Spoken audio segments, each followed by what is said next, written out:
माँ तू सबसे प्यारी है, माँ तू जग में न्यारी है।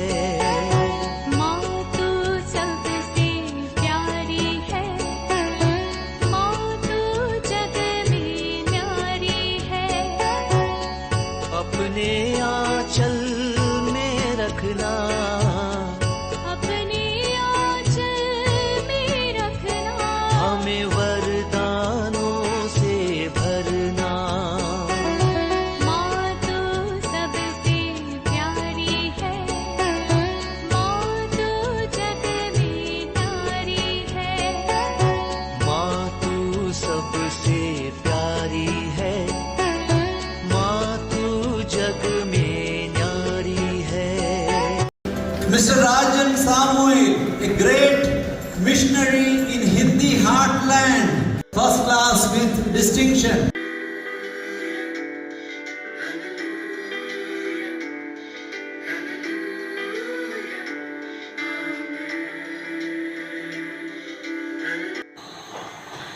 पिता, पुत्र और पवित्र आत्मा के नाम पर आमीन। आप सबों को जय यीशु। हम लोग लूकस के सुसमाचार में आज एक विशेष भाग को मनन चिंतन करने सीखने जा रहे हैं। हम लोगों ने इंट्रोडक्शन क्लास के अंदर वे थियोलॉजी, रास्ते का थियोलॉजी, ईश शास्त्र, और कल के क्लास हम लोगों ने अंत किया था ईसा मसीह यरूशलेम की ओर यात्रा करने जा रहे हैं। इसका मतलब लूकस का सुसमाचार अध्याय 9 वाक्य 50 तक का भाग ईसा मसीह ने जो गलीलिया प्रदेश में जो कार्य किया उसके विषय में। गलीलिया प्रदेश, अभी प्रभु गलीलिया प्रदेश से यरूशलेम की ओर यात्रा करना शुरू कर रहा है। तो गलीलिया और यरूशलेम के बीच में जो जगह आते हैं, केवल ये नहीं सोचना स्ट्रेट रोड में चल गया, नहीं, यहाँ से कोई अन्य जाति के भूप्रदेश में भी गया, यहाँ गया, वहाँ गया, ऐसे ऐसे कर करके जा रहा है। इस यात्रा हम लोग कहा जाता है करीब 3 वर्ष का ये यात्रा है ईसा मसीह का। तो ये यात्रा में कई शिक्षाएं, कई चमत्कार, कई घटनाएं होता हुआ हम लोगों को मिलता है। विशेष रूप से प्रभु ईसा मसीह का अनेकों टीचिंग्स पैराबल्स इस्तेमाल करता हुआ, दृष्टांतों के द्वारा। दृष्टांतों के विषय में मैंने इससे पूर्व में एक अलग क्लास लिया था। दृष्टांत को बीज कहते हैं। बीज को यदि तैयार किया हुआ भूमि में सही रीति से उसको बोया जाए तो खिल करके आएगा, वृक्ष बनेगा या पौधा बनेगा, फल उत्पन्न करने वाला पेड़ वृक्ष बनेगा। उसी प्रकार दृष्टांत को भी ईसा मसीह जनता को देख करके, किसानों को देख करके किसान की तरह, मच्छुओं को देख करके मछली का कहानी, इस प्रकार जो सुनने वाला जो समुदाय है उसके अनुसार प्रभु ईसा मसीह दृष्टांतों में लोगों से बातें करना सिखाना शुरू किया, ताकि वो दृष्टांत, कहानी उनके हृदय में गिर करके फल उत्पन्न करे, उनका मन परिवर्तन हो गए, उन्हें भी स्वर्ग राज्य प्राप्त हो। इस कार्य के लिए प्रभु ने दृष्टांतों में लोगों से बात किया। तो दृष्टांत क्या है? बीज के बराबर है। ये भी ईसा मसीह ने स्वयं सिखाया। ये दृष्टांत, ये टीचिंग बीज के बराबर है। यदि बीज सही तैयार किया हुआ भूमि में गिर पड़े, वो वहां पर खिलेगा, फल उत्पन्न करेगा, अर्थात स्वर्ग राज्य प्राप्ति के लिए प्रभु का इस दृष्टांत, ये टीचिंग रूपी बीज हमारे हृदय में गिरना, हृदय को तैयार कर उसके अनुसार अपने जीवन में परिवर्तन ला करके हम उस स्वर्ग राज्य को प्राप्त कर सकता है। तो ईसा मसीह के इन टीचिंग में, इन दृष्टांतों में केवल लूकस के सुसमाचार में मिलने वाले कुछ मुख्य दृष्टांतों के विषय में थोड़ा सा आज के क्लास में मनन चिंतन करना उचित है, क्योंकि इस वे थियोलॉजी के अंदर ही अधिक 75 दृष्टांतों को प्रभु ने सुनाया।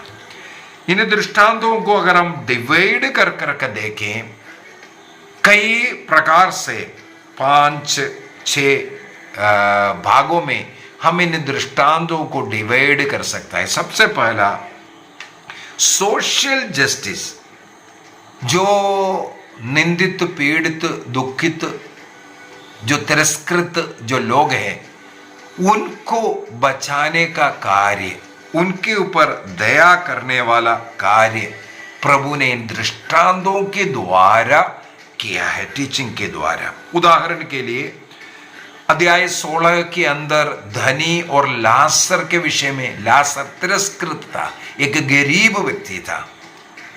ऐसे एक लासर को मिलने वाला उस स्वर्ग राज्य के विषय में उस दृष्टांत के द्वारा प्रभु ने सिखाया। और उसी प्रकार हम लोगों को एक जो धनी के विषय में, मूर्ख धनी है ना, फूलिश जो रिच मैन जो है, वो धन को इकट्ठा कर रहा है, खेती बाड़ी ये सब, वो बड़े अपने आप बोलने लगे, हाँ अभी तो मेरे पास सब कुछ धन है, ये सब बोल करके वो अहंकार कर रहा था। तब प्रभु ने एक सवाल किया, यदि आज रात्रि तुम्हारा मृत्यु होगा तो ये जो इकट्ठा किया उसका सब क्या होगा? तुम्हारी आत्मा का क्या होगा? तुमने स्वर्ग राज्य के लिए क्या इकट्ठा किया? ऐसे ऐसे जो कुछ जो टीचिंग है ये देता हुआ हम लोगों को मिलेगा। इसके बाद करुणा और दया और पाप क्षमा के विषय में ऐसे कुछ जो पैराबल्स है, विशेषकर प्रभु की करुणा, प्रेम को दर्शाने वाला। हमें मालूम है लूकस का सुसमाचार अध्याय 15 के अंदर उड़ाव पुत्र का, चाहे वो दृष्टांत हो या फरीसी और नाकेदार जो प्रार्थना करने के लिए गए, ये सब दृष्टांत, इसमें सब प्रभु का जो पाप क्षमा का, प्रभु का जो करुणा, दया, जो शोषित, पीड़ित, दुखित, जो जरूरतमंद, जो पश्चाताप करने वालों को किस प्रकार मिलता है, इसकी व्याख्या करने के लिए इन दृष्टांतों को सुनाया। तीसरा कैटेगरी है प्रार्थना के विषय में, और प्रार्थना में कभी हिम्मत नहीं हारना चाहिए। हमें मालूम है लूकस का सुसमाचार अध्याय 18 के अंदर एक स्त्री आकर के बार बार अनुरोध कर रहा है ना, लेकिन वो कठोर व्यक्ति है। इनके बार बार अनुरोध करने के कारण उनको न्याय दिलाता हुआ एक न्यायाधीश, वो किसी से डरता नहीं है, लेकिन इनके बार बार तंग करने के कारण, इसलिए इस दृष्टांत को बोल करके प्रार्थना में कभी हिम्मत नहीं करना चाहिए, ये सब दिखाता हो। उसी प्रकार हमें मालूम है एक दोस्त सो रहा था अपने परिवार के साथ, तब एक पड़ोसी दोस्त आकर के बोल रहा है, हमारे लिए, हमारे घर में एक मेहमान आया हुआ है, उसको खिलाने के लिए मेरे पास अभी रोटी नहीं है, प्लीज़ थोड़ा सा रोटी दीजिए। तो उसने बोला नहीं नहीं नहीं, हम लोग परिवार अभी लेट गया है, सोया, बच्चा साथ में सो रहा है, यदि मैं उठूंगा तो उनको भी डिस्टर्ब हो जाएगा, नहीं हो सकता। लेकिन वो बार बार आग्रह करने के कारण वो उड़ करके जाता है और उसको रोटी देता हुआ। ये सब हम लोगों को दृष्टांतों के द्वारा, अर्थात प्रार्थना में हिम्मत नहीं करना चाहिए, प्रार्थना करते रहना चाहिए, ये सिखाने के लिए। चौथा, हम लोगों को मालूम है अन्य जाति के जो लोग हैं, केवल यहूदियों को नहीं, गैर यहूदियों को भी मुक्ति मिल सकता है, ये दिखाने के लिए। उनको भी इज्जत है, उनको भी स्थान मान सम्मान है ईश्वर की नज़र में। उदाहरण के लिए भला जो अपने पड़ोसी कोने करके पूछा, गुड समरिटन का जो भला समारी का जो दृष्टांत जो सुनाना लूकस के सुसमाचार अध्याय 10 के अंदर हमें मिलेगा, वाक्य 25 से आगे, ये ऐसा कुछ दृष्टांत। अगला है स्वर्ग राज्य का वर्णन करते हुए, स्वर्ग राज्य कैसा है, स्वर्ग राज्य किसको मिलेगा, स्वर्ग राज्य के विषय में जो लोगों को डाउट है उसके विषय में, स्वर्ग राज्य के लिए अनेकों लोग बुलाए गए हैं लेकिन थोड़े से लोग उसमें प्रवेश करेगा, इसके अनुसार का अनेकों दृष्टांत। ऐसा इस प्रकार दृष्टांतों को हम कई भागों में डिवाइड कर सकता है, उसका लक्ष्य का, वो किस लिए बोला उसके अनुसार। तो लूकस के इस सुसमाचार के अंदर विशेष जो खास जो वेथियोलॉजी के अंदर रास्ते में चलते चलते कई टीचिंग्स ईसा मसीह ने दिया, उनमें से जो मुख्य है अध्याय 10 के अंदर वाक्य 25 से जो भले समारी का दृष्टांत, बहुत ही सुंदर दृष्टांत, उसके अंदर भी सफर करता हुआ, केवल सफर यरूशलेम से यरीको जा रहा था, उल्टा था, यहां से ईसा मसीह यहां से यरूशलेम की ओर जा रहा है, तब ये दृष्टांत सुनाया। अध्याय 11 के अंदर जो अर्धरात्रि में आकर के रोटी मांगने वाला उस दोस्त के विषय में, वो प्रार्थना में आप लोग हिम्मत नहीं हारना उसके लिए।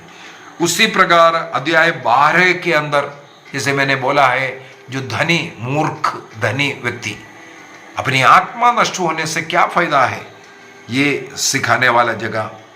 इसके बाद अध्याय 13 के अंदर एक अंजीर के वृक्ष के पास जाते हैं, वहां फल नहीं दे रहा, वो सूख रहा है, इसकी कहानी। इसके बाद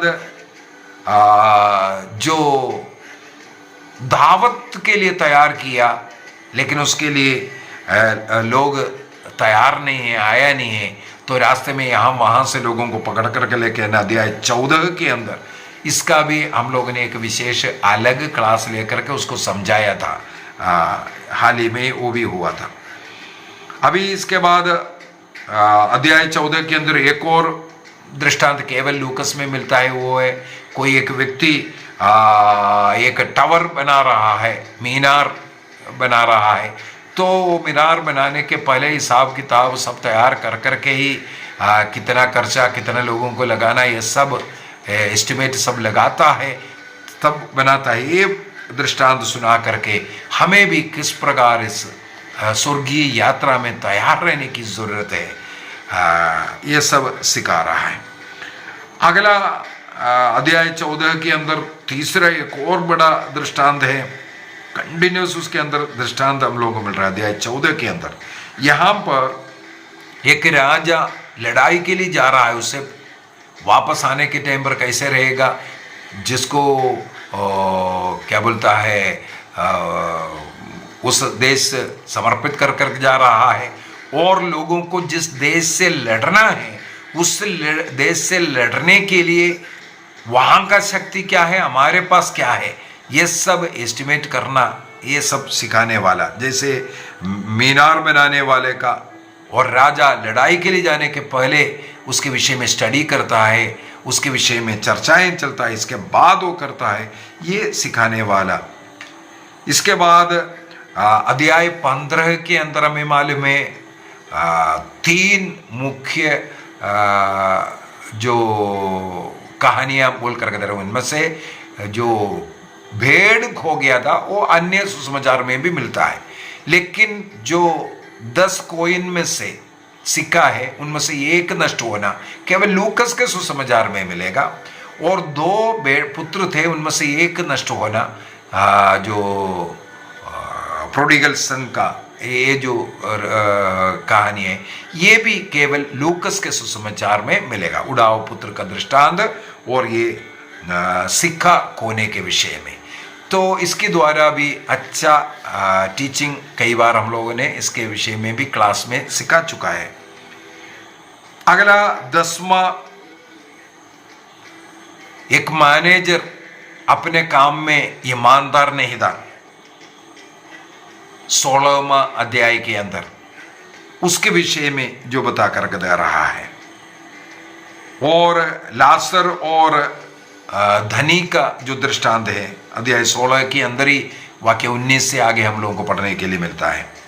अगला 12वां है प्रभु का जो सेवा करने वाले किस प्रकार होना चाहिए इसको बताने के लिए जो काम करने वाला अपने सर्वेंट का कैसे ड्यूटी करना चाहिए, ईमानदारी का कैसे करना चाहिए, उसका जो दृष्टांत अध्याय 17 के अंदर और अध्याय 18 के अंदर जैसे विधवा का जो प्रार्थना वाक्य 1 से आगे जो पढ़ रहा है, और उसी में ही फरीसी और नाकेदार का प्रार्थना मंदिर जा करके और नाकेदार का प्रार्थना को सुनवाई होने के विषय में, और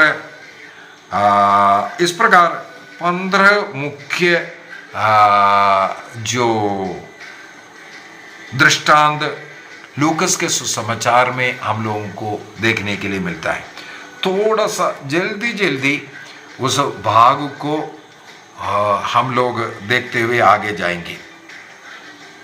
अध्याय 10 में मैंने कल के क्लास में भी बोल करके दिया था, अध्याय 9 वाक्य 51 से प्रभु का जो टीचिंग है यरूशलेम की यात्रा करते हैं। इसका मतलब गलीलिया प्रदेश को छोड़ना और यरूशलेम की ओर आगे बढ़ने का।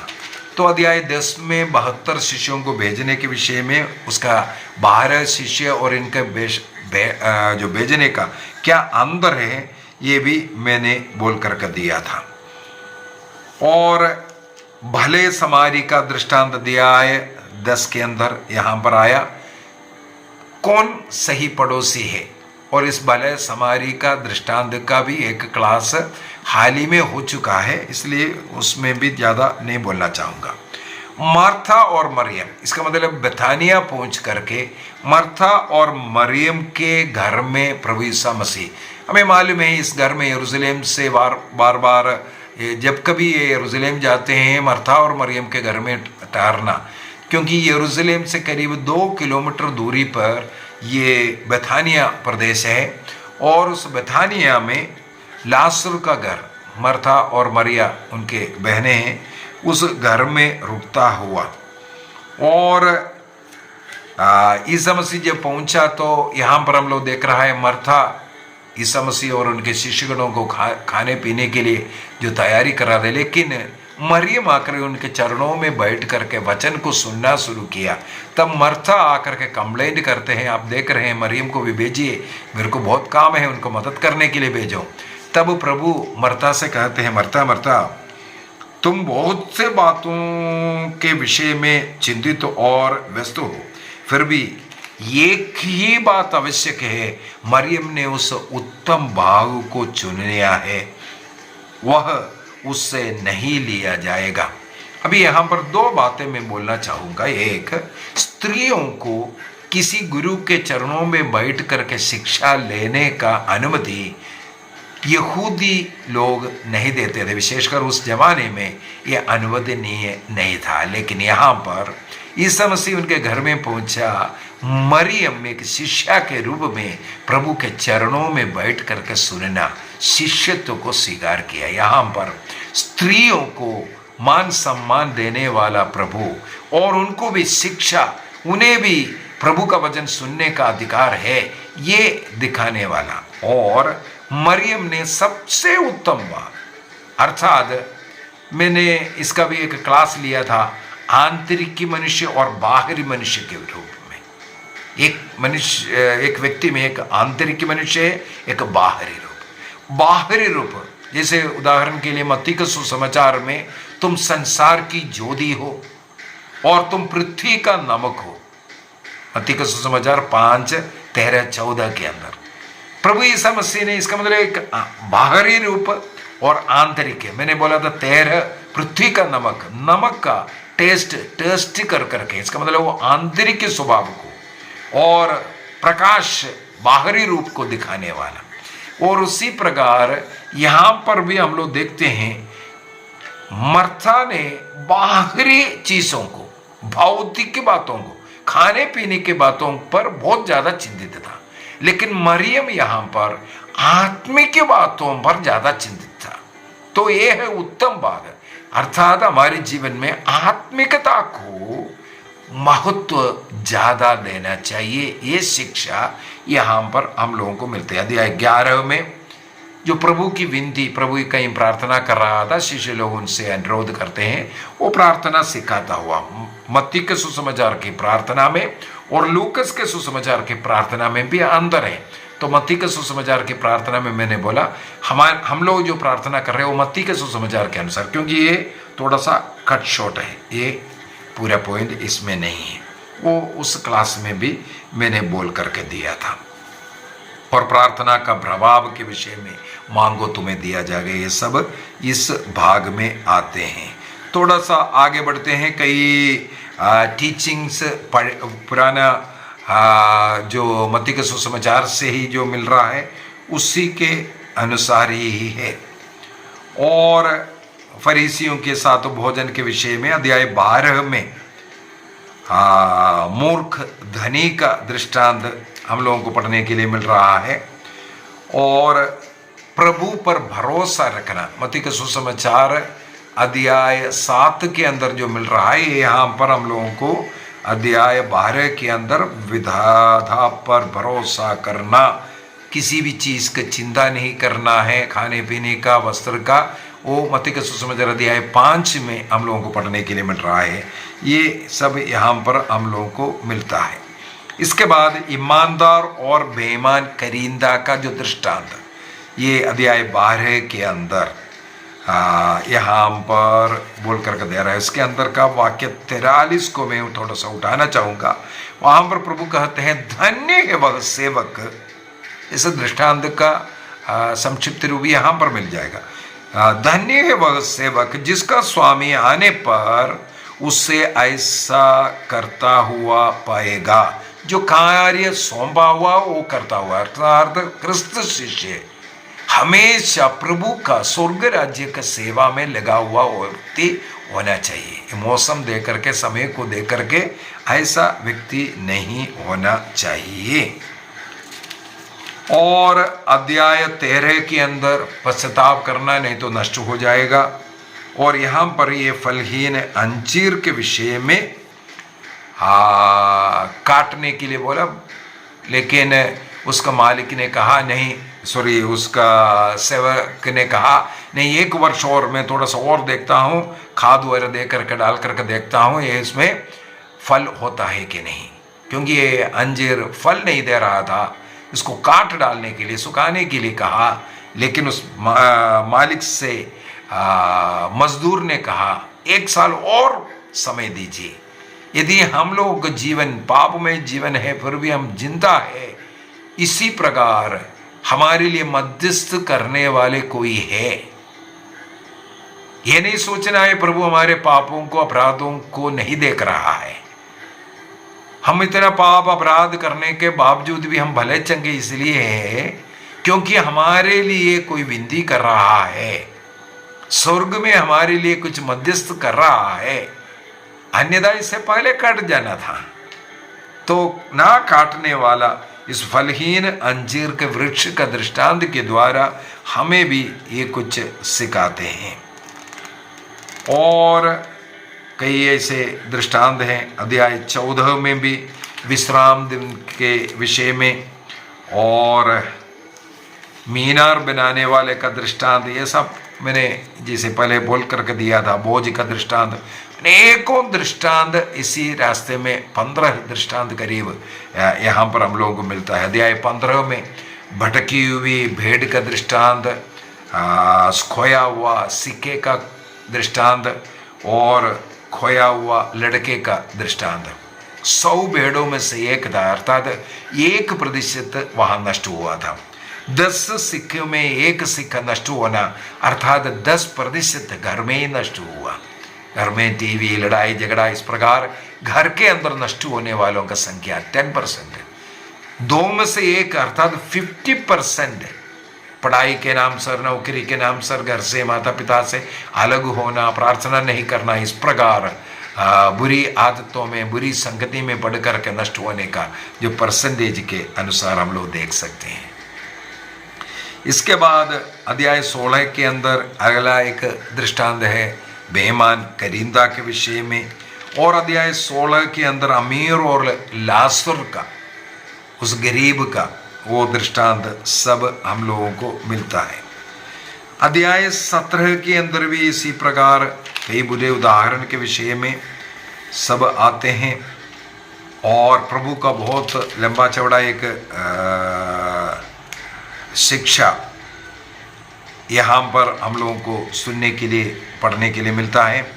अध्याय 18 के अंदर कभी हिम्मत नहीं करना, प्रार्थना करने में पीछे नहीं हटना, ये बोलकर सिखाने वाला अध्याय 18 बच्चों को, धनी युवक को जो आशीर्वाद के विषय में फरीसी और नाकेदार का दृष्टांत प्रार्थना करने का। इसके बाद अध्याय 19 में हम लोग देखते हैं केवल लूकस में मिलने वाला नाकेदार सक्केउस के विषय में। सक्केउस के घर में प्रभु जाते हैं, उनका मन परिवर्तन और उन्हें अनुग्रह आशीष मिलते वक्त आज इस घर में मुक्ति का आगमन हुआ है, ये बोल करके जो मुक्ति उनको मिलने के विषय में। अध्याय 19। इसके बाद एक और दृष्टांत यहाँ पर अशरफियों का दृष्टांत हम लोगों को मिलता है। इसके बाद वाक्य 28 में, अध्याय 19 का वाक्य 28 में हम लोग पढ़ते हैं, ईसा मसीह भी यरूशलेम के निकट आया, यरूशलेम प्रवेश के लिए तैयार हुआ।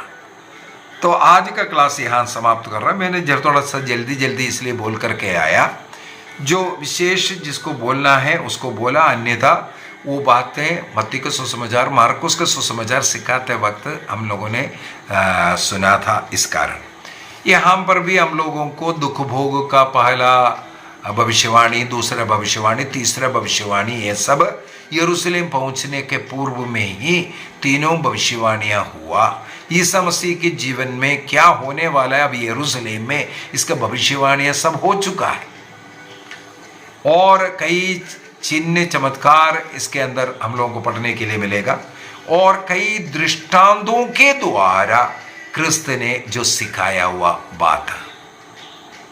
दृष्टांत बीज है, ये ही शुरू में ही मैंने बोल करके दिया। इन दृष्टांतों को यदि हम अच्छी तरह अपने हृदय में अंकित करेंगे, सीखेंगे, उसके अनुसार अपने जीवन को बदलेंगे, मुक्ति संभव है। तो क्रिस्त का एक सिखाने का एक तरीका इन दृष्टांतों में हम लोगों ने इसको भी आज देखा और अगले क्लास में यरूशलेम प्रवेश के विषय में ये सब बोल करके हम लोग कोशिश करेंगे दुख भोग का। और वहाँ पर विशेष रूप से जो 24वां अध्याय में एम्माउस की यात्रा, कई क्लास उसका भी ले चुका है, पर भी यह वहाँ तक हम लोग लेकर के समाप्त अगले क्लास में लूकस के सुसमाचार को समाप्त करने के लिए कोशिश करेंगे। आइए अपनी आंखें बंद करें। लूकस का सुसमाचार इतना सुंदर तरीके से, जैसे इंट्रोडक्शन क्लास के अंदर हम लोगों ने सीखा था, उसके अंदर कई थियोलॉजी और आज विशेषकर हम वेद थियोलॉजी के विषय में पढ़ाई किया और यहाँ पर कई बैंक्वेट थियोलॉजी अर्थात भोज का जो ईश शास्त्र, इसी के अंदर इसी रास्ते में कई घरों में भोजन करता हुआ, वहाँ पर शिक्षा देता हुआ, जिसे हम लोग बैंक्वेट थियोलॉजी कहते हैं।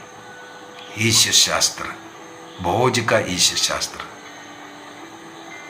यह सब हम लोगों को पढ़ने के लिए मिला। विशेष रूप से लूकस के सुसमाचार में जो दृष्टांत, कुल मिलाकर के करीब 26 दृष्टांत, उनमें से 18 दृष्टांत केवल लूकस में मिलेगा, उनमें से 15 दृष्टांत आज हम लोगों ने देखा, बड़े बड़े दृष्टांत, अच्छे उपदेश देने वाला दृष्टांत। इन दृष्टांतों के द्वारा प्रभु उस रास्ते में सिखाता हुआ। उन वचन हमारे हृदय में लिखे, हमारे जीवन को परिवर्तित करे। प्रभु हम सबों को आशीष दे, कृपा दे। यदि आप लोगों को इस क्लास के अंदर इन भागों में से कोई भी डाउट है तो एक दो डाउट आया हुआ है, अगले क्लासों में आप लोगों को बता करके भी दे रहा है, कुछ क्लास ऑलरेडी हो चुका, उसके ऊपर मैं विशेष क्लास लूँगा। यदि आपको कुछ डाउट है फिर भी वो आप मुझे सूचना दे, उसके विषय में अलग से क्लास लूँगा। अन्यथा ये हम लोग सीख करके जल्दी सीख करके जाना ही उचित रहेगा। प्रभु आप सबों को आशीष दे, पिता, पुत्र और पवित्र आत्मा के नाम पर, आमीन। जय यीशु।